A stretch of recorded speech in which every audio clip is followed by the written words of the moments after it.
हे वहां, क्या आपने कभी भारत के नक्शे को देखा है और सोचा है इस देश में इतने सारे स्टेट्स क्यों हैं और इससे भी ज्यादा लैंग्वेजेस क्यों हैं?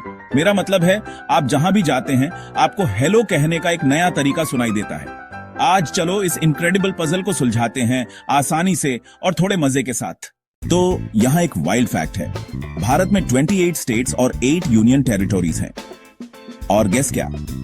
लास्ट काउंट के हिसाब से यहाँ के लोग 120 से ज्यादा मेजर लैंग्वेजेस और 1500 से ज्यादा माइनर वंस बोलते हैं। हिंदी में नमास्ते से लेकर तमिल में वानकम और बंगाली में नमस्कार तक एक ही कंट्री में हेलोस की पूरी दुनिया है। लेकिन ऐसा क्यों है? भारत में इतनी सारी भाषाएं और संस्कृतियां एक साथ कैसे मौजूद हैं? इस सवाल का जवाब हमारे इतिहास की गहराइयों में छिपा है। तो अपनी सीट बेल्ट बांध लीजिए, क्योंकि चलो टाइम में एक क्विक राइड लेते हैं। सेंचुरीज पहले भारत जैसा आज हम जानते हैं वैसा एक सिंगल कंट्री नहीं था। यह माइटी एम्पायर्स, पावरफुल किंगडम्स और डिस्टिंक्ट ट्राइबल कम्युनिटीज का एक विशाल मोज़ेक था। सोचिए, मौर्य, गुप्त, चोल और मुगल साम्राज्यों के बारे में हर एक की अपनी अलग पहचान थी। इस विशाल भूमि पर हर ग्रुप की अपनी यूनिक लैंग्वेज, अपना खास फूड, अपने पारंपरिक क्लोथ्स और जीने का एक अलग ही वे ऑफ लाइफ था। कल्पना कीजिए एक ऐसी दुनिया की जहां हर कुछ 100 किलोमीटर पर बोली बदल जाती, खाने में मसालों का स्वाद अलग हो जाता और सुनाई जाने वाली कहानियां भी बिल्कुल नई होती। फिर आया साल 1947। जब भारत इंडिपेंडेंट हुआ तो देश के नेताओं के सामने एक बहुत बड़ी चुनौती थी। उन्हें सिर्फ आजादी का जश्न नहीं मनाना था, बल्कि इस इनक्रेडिबल डिवर्सिटी को एक सिंगल यूनाइटेड नेशन में पिरोना था। तो लोगों को रियलाइज हुआ कि अगर स्टेट्स को सिर्फ पुराने किंगडम्स और रियासतों के हिसाब से डिवाइड किया गया तो चीजें बहुत कंफ्यूजिंग हो जाएंगी। सोचिए, एक ही राज्य में लोग एक दूसरे की भाषा ही न समझ पाएं, सरकारी दस्तावेज पढ़ न पाएं या अपने नेताओं से बात ही न कर पाएं। ये तो कैओस हो जाता। तो उन्होंने क्या किया? हमारे दूरदर्शी नेताओं ने एक बहुत ही शानदार और लोकतांत्रिक समाधान निकाला। उन्होंने स्टेट बाउंड्रीज को ज्यादातर उन लैंग्वेजेस के बेस पर ड्रॉ करने का डिसाइड किया जो डिफरेंट रीजन्स में बोली जाती थी। यह सिर्फ लकीरें खींचना नहीं था, यह लोगों को अपनी पहचान और संस्कृति को बनाए रखने की शक्ति देना था। इसी ऐतिहासिक फैसले के कारण, जिसे स्टेट्स रीऑर्गेनाइजेशन एक्ट ऑफ 1956 के नाम से जाना जाता है, आज हमारे पास ऐसे राज्य हैं। इसीलिए आपके पास महाराष्ट्र है जहां मराठी बोली जाती है, वेस्ट बंगाल में बंगाली, गुजरात में गुजराती, तमिलनाडु में तमिल, पंजाब में पंजाबी और सो ऑन। ये भाषाई संगठन ही भारत की अनेकता में एकता का असली रहस्य है, जो हर संस्कृति को एक बड़े भारतीय परिवार के भीतर फलने फूलने का मौका देता है। तो इस नई व्यवस्था के लागू होने से लाइफ अचानक बहुत आसान हो गई। सोचिए कितनी राहत मिली होगी। अब जरूरी कामों के लिए किसी अनजान भाषा से जूझना नहीं पड़ता था। हर राज्य के लोग अपनी मातृभाषा का इस्तेमाल स्कूल, काम और यहाँ तक कि सरकारी दफ्तरों में भी कर सकते थे। यह सिर्फ एक सुविधा नहीं थी, यह सशक्तिकरण की दिशा में एक बड़ा कदम था, जिसने सभी को अपनी आवाज और एक समान अवसर दिया। Pretty smart, right? लेकिन यहाँ सबसे कूल पार्ट है भारत का वो सीक्रेट सॉस जो सबको जोड़ता है। हालांकि हर कोई अलग अलग भाषाएं बोलता है, एक शक्तिशाली विचार है जो सभी को एक साथ बांधता है, विविधता में एकता।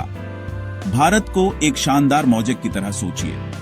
हर टाइल का रंग और आकार अलग है, पर साथ मिलकर वे एक खूबसूरत तस्वीर बनाते हैं। इसका मतलब है कि इससे कोई फर्क नहीं पड़ता कि आपकी भाषा क्या है, आप कौन से त्योहार मनाते हैं, क्या पहनते हैं या क्या खाते हैं। आप इस एक बड़े, जीवंत और रंगीन परिवार का हिस्सा हैं।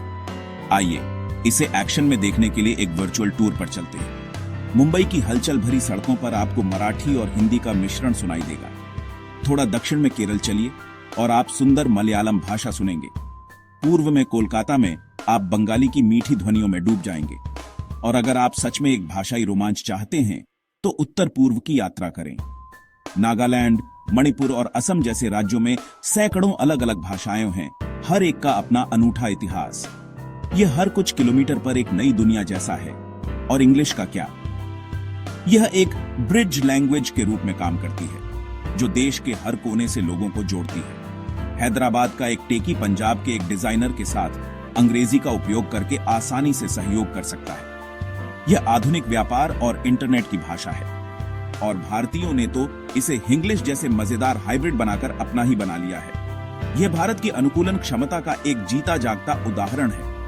यह भाषाई सामंजस्य आधुनिक भारत में हर जगह है। जरा अपने स्मार्टफोन को देखिए, तकनीक लोगों और भाषाओं को करीब ला रही है। आप YouTube पर अपनी भाषा में कंटेंट देख सकते हैं या सोशल मीडिया पर अपनी संस्कृति का जश्न मना सकते हैं।